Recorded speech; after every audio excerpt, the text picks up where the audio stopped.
everybody to another session of Launch AMA. I am your host, as always. This is Sam here with Launch Academy, and I am joined today by Amit Klein of Monument. Welcome, Amit. Thank you, Sam. Great to be here. Awesome. I've been trying to get you for a minute now, but you're a busy man. Yeah, I've been traveling this summer, so very happy that I can make it here today, though. Awesome, dude. So why don't you just go ahead and introduce yourself a little bit, just for those folks that are in the audience that don't know you yet. Sure. My name is Amit. I'm the co-founder and chief operating officer of a company called Monument.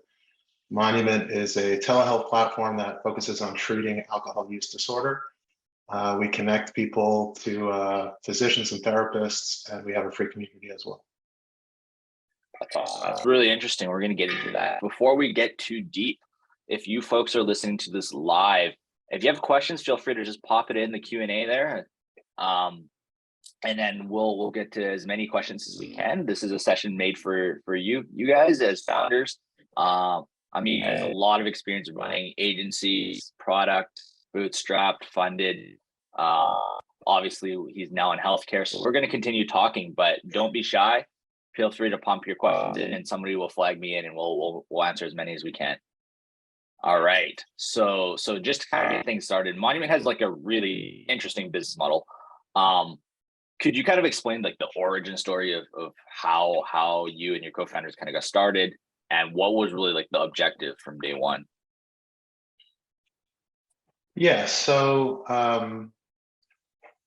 I met my partner, Mike. I was actually in Israel working on like a deep tech AI mapping startup, and I wanted to come back to New York. And I got introduced to my partner, Mike, through a friend of ours, and he used to work in nightlife and was sort of very public about his struggles with alcohol. He made a very difficult decision to seek treatment and to change his relationship with alcohol, and that ended up being a very challenging thing for him. He tried AA, that wasn't for him, and really getting help ended up being much harder than it should have been. Therapists in New York who specialized in substance abuse were booked out for months, cost $500 an hour. In-person detox is upwards of like 20 grand a week, maybe even more in some places. There was no really easy, accessible way for him to get started when he wanted to sort of seek help. So he had eventually tried some medication that a friend sort of recommended. A lot of physicians really don't have a ton of experience with substance abuse, and it really changed his life for the better. So after sort of 4 years of being sober, we kind of started exploring the space and realized that there was no accessible, affordable, easy way to sort of get help when you need it, making that part a much easier process. So we decided to get together, and we launched the company a few months before the pandemic. We did our first sort of beta in January 2020, kind of 3 months before things got a little crazy. And and then things kind of took off from there. Obviously, during the pandemic, people reported 60% increase in drinking. So it was unfortunate, but it was also kind of good timing for us. Yeah, for sure. So alcoholism has been an issue in our society for a long time. When you were kind of just entering the space and maybe doing some research or some initial study, like, why do you think that nobody had kind of tried to tackle the specific problem you're solving yet? It's a good question. I think a lot of it is sort of how society views alcohol. I think we're going to look at drinking the same way we look at smoking or eating meat or whatever it is in 20 years. I think today the default is that drinking is okay, and I think that's going to change in the future. We're already seeing Gen Zs, other people kind of sober and Cali sober and various other things here. So, I think there's just a philosophy that drinking is kind of okay, and the treatment options that exist, unless you've gone through it, sort of suffice. So the more we looked into it, the more we realized, though, that a lot of solutions out there are not medical based. People will go to their priest or their friend or their physician who had maybe a single day of substance use training in their entire medical experience. So the more we looked into it, the more we realized that there's really a large opportunity here. Mhm. And then trying to get both the proper therapists, physicians on board, as well as, of course, the folks that are struggling with alcoholism. Like, how did you manage to kind of get both set of eyes interested in Monument? Yeah, any marketplace, in essence, we're a marketplace. We have supply, which is clinicians, and demand, which is potential members. Any two-sided marketplace sort of has to scale. Usually there's one side that's harder, and usually it's the people who are paying is harder. If we have our value pitch to clinicians, we have about 150 clinicians on the platform, is that, a lot of, therapists don't want to run their own practice and marketing and billing and all that stuff. So we make it really easy for them. They can be flexible, kind of like, an Uber driver. You can work when you want, you can set availability, these sorts of things. You can use that to supplement your existing income. The pitch for them is pretty easy. There's a lot of people who are interested in doing that. It's harder in our case to get customers, especially initially. I think getting our first 50 customers was a real challenge. But once we did that and we're able to sort of build trust with members, it became much easier to begin sort of scaling up the growth engine on the customer side. The only thing on the supply side, there's legal challenges, and there's also challenges where we don't want to put hundreds of clinicians on the platform when they won't get matched with members. There's not enough sort of demand for them, otherwise they'll churn out too. So, we have to scale both sides, at kind of the same time. Right. And as you kind of mentioned, even the impetus for starting Monument, like your friend, I think it was fairly open with his issues. And now I'm just trying to imagine you trying to onboard different users, and on top of that is you're charging something for them, right? Like, Yeah. was that difficult, and like what kind of things Yeah. did you learn to kind of overcome to onboard members? Yeah, our first 50 customers, I think it took us 3 months to get our first 50 customers. Whereas now, a normal day, we might get 50 paid member signups. Mhm. It was hard because substance abuse in particular, there's a barrier for people to want to seek treatment. Only 1 in 10 people who actually are on the alcohol use disorder spectrum get any sort of treatment. So, we really had to refine our value proposition. We really had to go out of our way and build trust with early members. I did a lot of user research. I talked to hundreds of people who had alcohol use disorder, and really had to sort of convince these people one by one that we were trustworthy, and that they could come to us. There's a lot of bad actors in this space, so it took us a while to really get these people, and then to refine sort of a scalable growth model. I think initially, like, our Facebook CACs when we first tried this were like thousands and thousands of dollars to get a single paying customer, and now we've reduced that by 90-95%. That's amazing. I want to go back to the word trust though. What Yeah. was so key, or do you think it was even anything you did when you initially talked to even those 50 customers? Because like these are folks that maybe don't even want to talk to their family, their friends about these are some very private issues. So I'll answer that question kind of backwards. So eventually, once we had thousands of ratings and reviews, once we had clinician and member testimonials, once we had content, like a huge library of content that was clinician led, once we had articles and PR, and we were in other places, once we took a bunch of insurance companies, I think we cover 130 million Americans right now are eligible with their insurance to use Monument. So once we had all this, it obviously became much easier. But again, our initial customers, it was really challenging. We did things like free phone calls with therapists, 10 or 15-minute kind of check-in. We did things like we launched free groups. So this was around the pandemic. So I think now we're doing almost 100 groups a week, small groups, 8 to 10 people. we have groups for women, men, LGBTQ, BIPOC, anxiety and depression, and all kind of revolving around people in their journey. I think once people could see and identify people who are like them, but a little bit farther along in their journey, that really helped them. I talked with people, potential customers and customers early on. I would check in to see how it's going. It took a lot. It was slow in the beginning, and then to make that like less high touch and more scalable was also, required all these other things that we talked about earlier. Yeah, because I think the fairly obvious follow-up question is, how does one scale trust, right?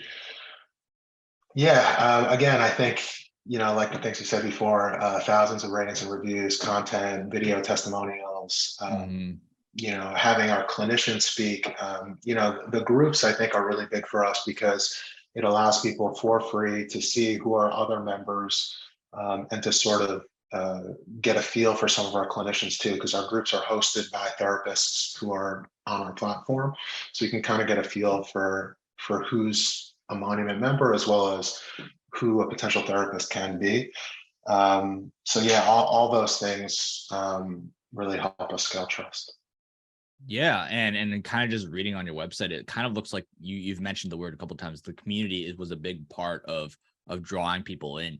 Were our users usually going straight into a community tier first, where it's free to use and people coming in, and they slowly kind of move on in? Yeah, it's pretty interesting. I would say about 50% of people who sign up for a paid plan first join the community, but 50% sign up straight away. Like they kind of know what they want and they're interested. Some people really also like want to be super anonymous about it and don't want to join the community. So yeah, it's about 50-50. I think the community though is really important. We have big plans for the community. In the beginning, we saw it as a way to build trust with members and to, offer a way for people to get to know people before they join. But something that we've learned, especially over the last few months, is that community is actually a very, very, very important part of treatment itself. Accountability. People want to stop drinking. There's usually an underlying motivation, whether it's health reasons or they want to improve relationships with family and friends. People with support groups tend to have better health outcomes.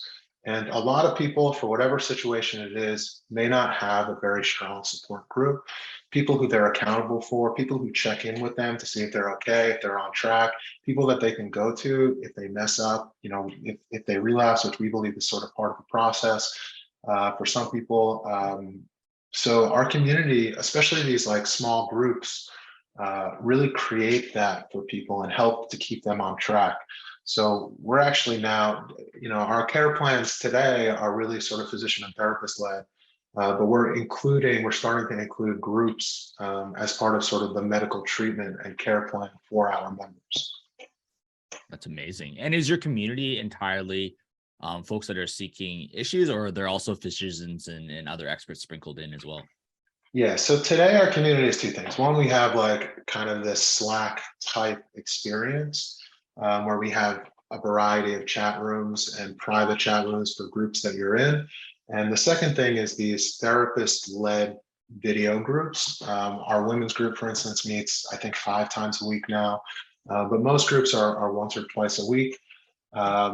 And yeah, so it's two things. It's the video group and the chat forum.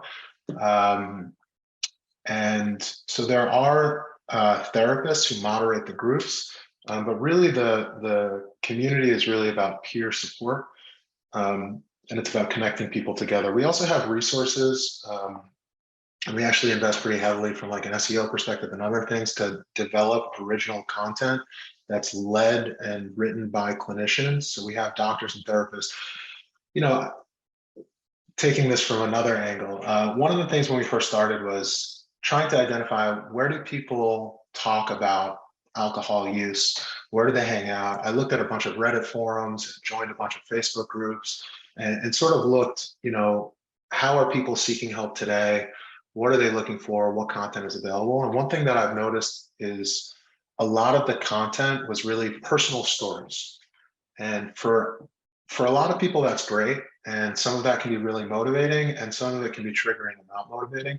So one thing that was missing that we couldn't find a lot of is clinical content around alcohol use. So we talked about alcohol and sex, alcohol and diarrhea, what happens to me after I binge drink, how long does it take, about the medication, what is the timeline for, alcohol use withdrawal kind of look like. So we couldn't find a lot of clinical led content. And that was also something that we invested in pretty heavily, was getting our doctors and therapists to write content. On the community itself, though, we split it out so that really the focus on the community is about peer support. And for one-on-one medical treatment, you have to kind of go into a paid plan. Gotcha. No, that makes a lot of sense. Drawing away from Monument itself, drawing from your past experience in running other startups, how do you feel that others ought to be kind of leveraging community, just in kind of the ways you described? Is it for everybody? Do you feel like there's certain types of startups that this makes more sense for? And I think ultimately some folks have communities that they don't understand how to monetize. What are your kind of just some thoughts around that? Yeah. I'm trying to think of a scenario where like building an audience is not important, and I can't seem to think of one. So yeah, it seems to make sense to me that if you look at like a full marketing funnel, it always makes things easier to have an audience. And there's a lot of different ways to build audiences and a lot of different places where you can do that. I think the easiest thing that most people can do is is to find ways to add unique value. So whether that's going into an existing Reddit community and being thoughtful, much more thoughtful than other people, and doing research and helping other people genuinely. I think kind of the worst thing to do when you're building a community or audience in the beginning is to just step into a place where you don't have relationships and kind of shill your services and be like, we started this new startup, come join us. I think, you have to find ways to be authentic and add value to existing communities in order, again, to build trust with people, in order for them to kind of give you a shot. So building your own community is really tough. And it's something that I don't think we've necessarily done a great job of in our forum or whatever we want to call it, chat rooms. If I was starting over, I probably would have started by creating a private Facebook group or something, interacting where people already hang out, because notifications and getting them to come back is a real challenge. So leveraging existing social platforms, the decision whether to build your own community or build one on existing platforms, I think can be different for different people and different needs. But authentic, helpful interactions with existing communities to build trust before you go in trying to sell something, I think is always helpful. And then kind of drawing back to the very beginning, how many co-founders were involved with Monument again? We're three co-founders. So I mean, there's three of you folks, and you have to kind of find your customer base, you have to build that community or join that community, and of course you have to build product and then also sales. Do you see a linear approach of how these things are done? Is there a clear step one first, or how does that all kind of shape out? I think it depends. Well, first of all, I think having clearly defined roles and responsibilities between you and your co-founders is absolutely critical. I think there should be no gray area. It can change, and you can, you can collaborate on things and you can evolve over time. But I think it's really good to know where does the buck stop for certain decisions, and who's sort of empowered to make those decisions early on. So you asked really about what order do you do these things, and I think that again it sort of really depends on the goals of the company and what they're trying to achieve and their funding situation and things like that. We were very fortunate in this business. We raised a fairly large seed round before we did anything. So, and that was mostly due to like my partner's kind of previous investors. I think in some ways that actually hurt us too, because we kind of invested pretty heavily early on in technology and things like that, when maybe we didn't need to. And maybe we would have looked at like other solutions like building a community on Facebook rather than building our own. We just had the funds to be able to do that. But I've worked a lot in working with entrepreneurs who are bootstrapping early on. And in those situations, I think traction trumps everything. So the more that you can generate transactions and paying customers, the better you are. I tend to think of startups and growing customer base as sort of this like concentric circles and 10xing every time. So what do I need to do to get my first 10 customers? And typically that's very high touch. You're talking, you're selling, you're convincing people. Even the service of the offering that you're provided, a lot of times that can be done manually or semi-manually, in order to really get a feel for the pain points and if you're solving in the right way. That doesn't matter if you're B2B or B2C or whatever it is. You want to work with your initial customers almost as design partners. And the more technology that you build, the harder things are to change in those early days. So, for us, it was, our initial audience, the initial persona was someone who was sort of more experienced in recovery, who knew about the treatment options that were available, who had probably tried some of these medications before, and were just looking to maybe get refills on their medications. So we didn't need to sell them on the whole approach. We just needed to tell them that this was sort of an easier way to get started. So once you get your first 10 customers, you start thinking about, okay, what do I need to do to get 100 customers? What do I need to do to get 1,000? What do I need to do to get 10,000, et cetera? And at each scale, sort of the further that you move out, you need to start thinking about, okay, how do I scale my marketing? How do I look at B2B partnerships? How does technology scale? How does operations scale? But I think typically a lot of times I see entrepreneurs really thinking about their first 100,000 customers and the problems there, rather than thinking about their first 10 or first 100. And they're solving problems. They're not delaying complexity. They're dealing with complexity that they may not need to deal with very early on. And typically, I would always kind of advise simplify, simplify, simplify, kick that problem down the road until you need to deal with it. Mm-hmm. And then I think there's this kind of innate fear, especially as you're starting out, is if you're too narrow, is my market size big enough, right? How would you deal with that issue or that question, or is it even a valid question? I think it's a valid question from like an investor standpoint. And I think the story that you may have to tell while raising money is a bit different than the story that you're telling for your initial customers or your team or the initial product that you're building. Again, if you're raising venture, you need to paint a story of how you're going to create a billion-dollar company or more. And that requires a huge market and a huge problem to tackle.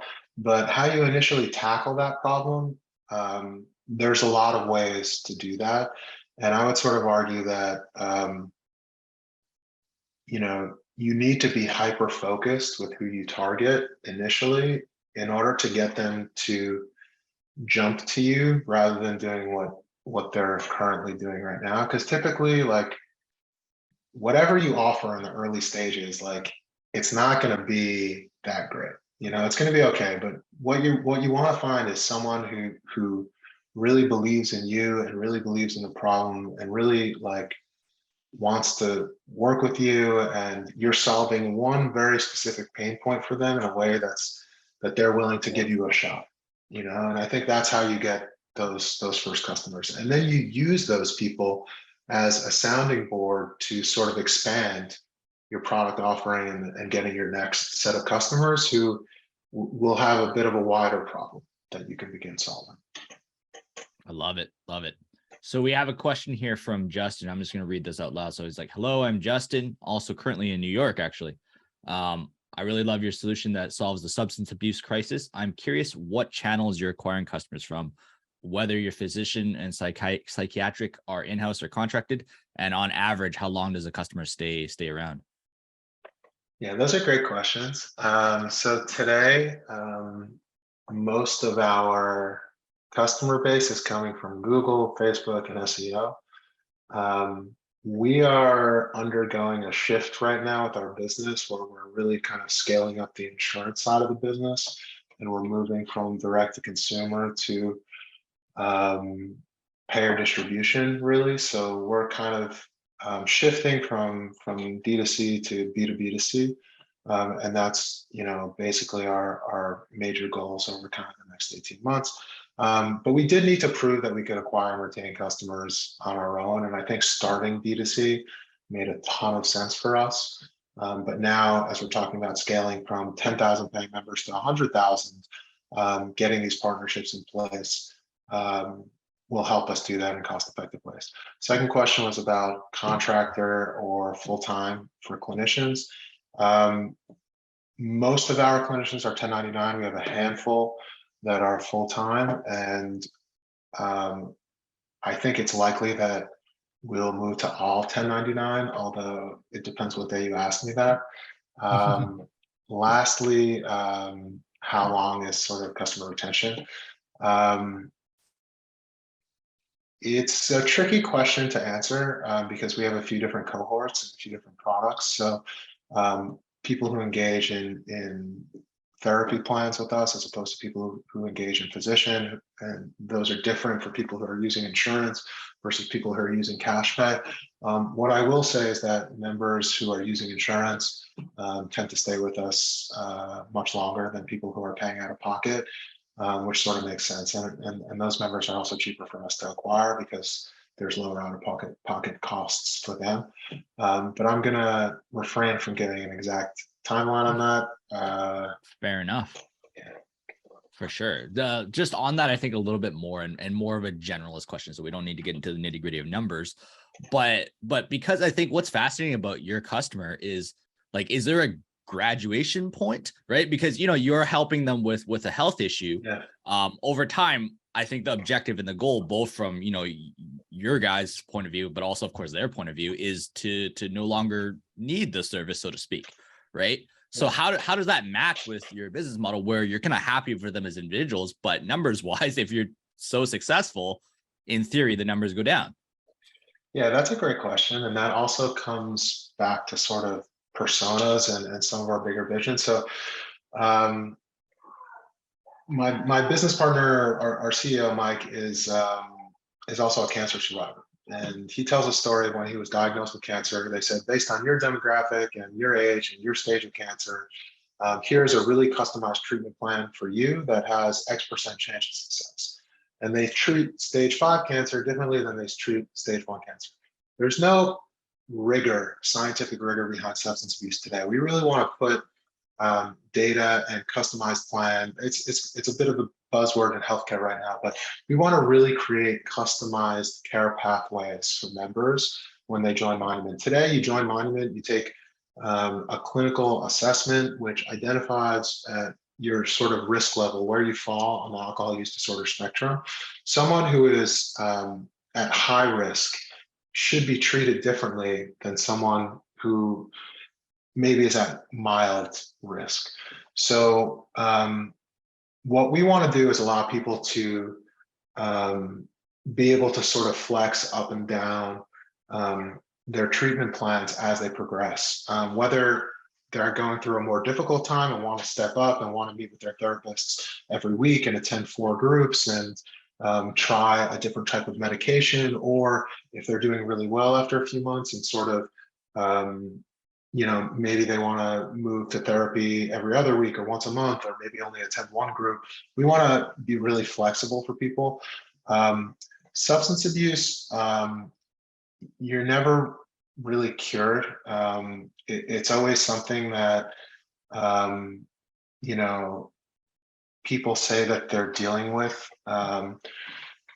One of the things I don't really, the 12-step program, there's a lot of good and bad things about that and things like that. But the 12th step is about giving back too.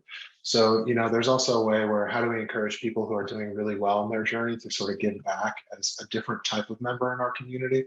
Maybe they can lead groups, maybe they can create accountability for other people. Maybe there's other things that those people can do in their journey. Also, depending on the medication you're on, the medication might be for life.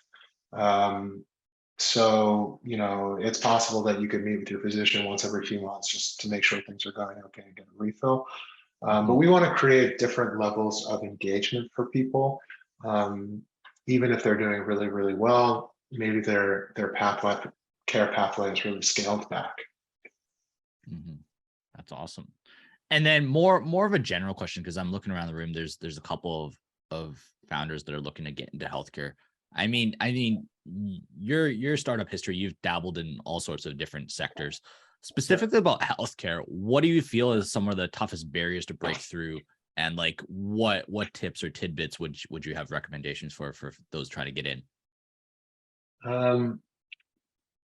I think there's strong advantages and disadvantages from being a healthcare entrepreneur without having like experience in healthcare, without being a clinician. I would say for those, the US healthcare system is very, very, very complicated.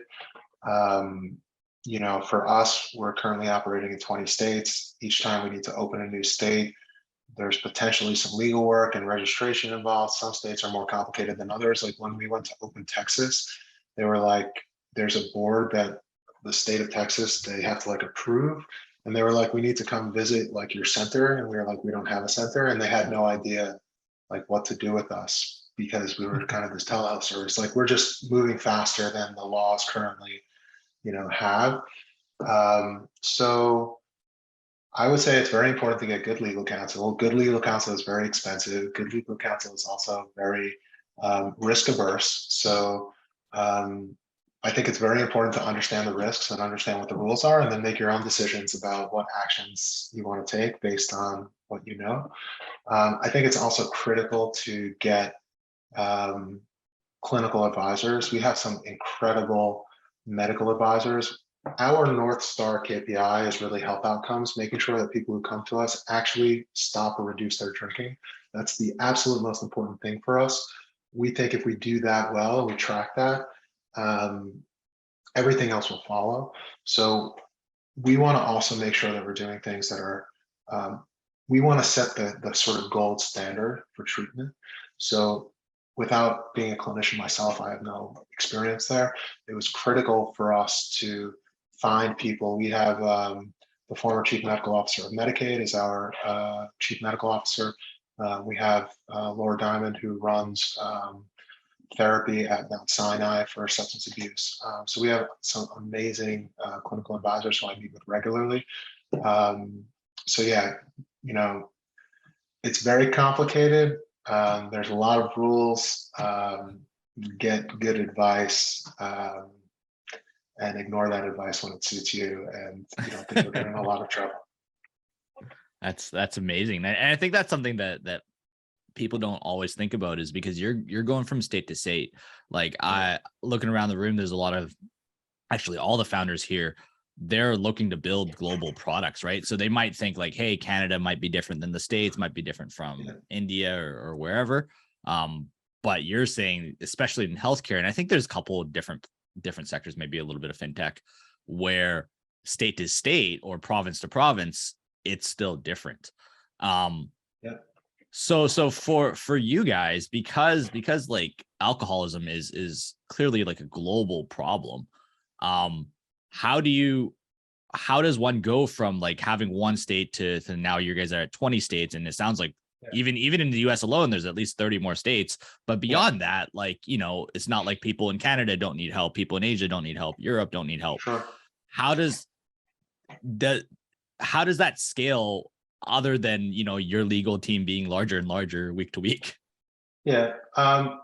So the legal issues are part of it. And I think after we like figured out sort of the initial which states require like additional stuff. It actually wasn't so bad. The harder part was clinicians need to be licensed in particular states. So a therapist or a physician needs to have a license in that state in order to be able to practice there. The laws are really outdated. So for telehealth, it's the state that the member is in. So I can be a physician that's licensed in 49 states. But if the one state that I'm not licensed in is where the member is physically located, they cannot provide services to that member. It's complicated. Yeah, so how do we think about that? Again, there is an advantage though. We were talking earlier about sort of supply and demand, getting our first customers. One thing, especially in a marketplace, whether it's a dating app or anything else, really where you require some network effects, where you have some localized supply and demand, setting tight constraints really helps you. Because if you're saying, like I saw when I was in London, I saw an ad for a dating app that only works on Thursdays. Setting really tight constraints where you're sort of supply and demand have to come together allows you to focus initially. So we just started with New York, and then we opened Florida, and then we opened California. And that was great because it allowed us to refine our messaging. It allows us to do things potentially locally that we wouldn't be able to do in other places. We put up billboards in New York. There's one over the Midtown Tunnel still for the last 2.5 years. There are some advantages to that. We will be in all 50 states by the end of next year. We will likely launch some sort of plan that's open to anyone that isn't that is peer support group driven, that anyone can join, that kind of doesn't require licensing in every state. But yeah, I imagine at some point we'll have to do an analysis and open up additional countries and sort of playbook that out, maybe if we get to that scale. Makes sense. And then just switch gears a little bit. Like from my understanding, you mentioned that prior to coming back to New York, you were in Israel. What were you doing there? What was that experience like? Yeah, I've always had a little bit of itchy feet. I also lived in India. I lived in Mumbai for about 3 years, working for a tech company out there. I just like traveling and I like living in different places. So Israel was, I was just looking for like a life change, and I was born in Israel, I have an Israeli passport, I speak Hebrew, so I have some family out there. So I never thought that I would actually live out there, but I went and like took some interviews and found a really great opportunity. I led product for an AI dash cam that's basically in every Uber in New York that did like mapping technology Wow. and self-driverless car stuff. It was a very deep tech company. My experience in Israel was great. I was there for 2.5 years. I love Tel Aviv. I think it's an incredible city. Weather's amazing. It's super fun. It's expensive. The business culture is very different. People are very direct. I don't know if you know Israelis, but they like to yell and scream and be very direct and be politically incorrect. So there's a lot of that. Israel generally is a tiny country where everyone knows each other. They are very, very strong at technology and engineering, and I would say like sales, but very weak on product design, marketing, some of the softer storytelling sort of things. So sort of building a product and growth organization out there was challenging because, I don't think people understood the value of like brands, the value of storytelling in the role of marketing and the whole sort of customer journey. So that was challenging, but yeah, it was a great experience. And then because in this room there's a bunch of folks who are in what's called our Maple program, where they're immigrating their international business over to Canada. So I feel like a lot of people are experiencing this firsthand. When you go into, in your case, like a new situation, how did you how did you understand like, okay, these are the advantages I can leverage since I am in Israel. This is how it's different from the States, and how do you kind of adjust and pull experiences from before and also while you were there. Yeah, so that's a great question. And I think it's a complicated one, especially in my situation, because most of our customer base was in the US, although the company was headquartered in Israel. So even doing things like user research in Israel, the way people drove, the way people experienced Hebrew is right to left instead of left to right. So like copy and UI, it was very different. So, we would do like usability testing, user research and like do drive arounds with taxi drivers in Tel Aviv. But, that only gave us part of the story because the majority of our users were in the States. So, I had to come back to New York a lot. I think I had a strong advantage sort of being native, not Native American, but from America, to sort of understand better, kind of how things worked here. So I think that gave me like a leg up when I was sort of moving over there and looking for opportunities, also being a native speaker. One thing that, so I would say that my Hebrew is fluent, but not native. And one thing I became very conscious of was like in business meetings, I would end up speaking English rather than Hebrew, just because I wanted to make sure that I was like super clearly understood and very precise, and like I wasn't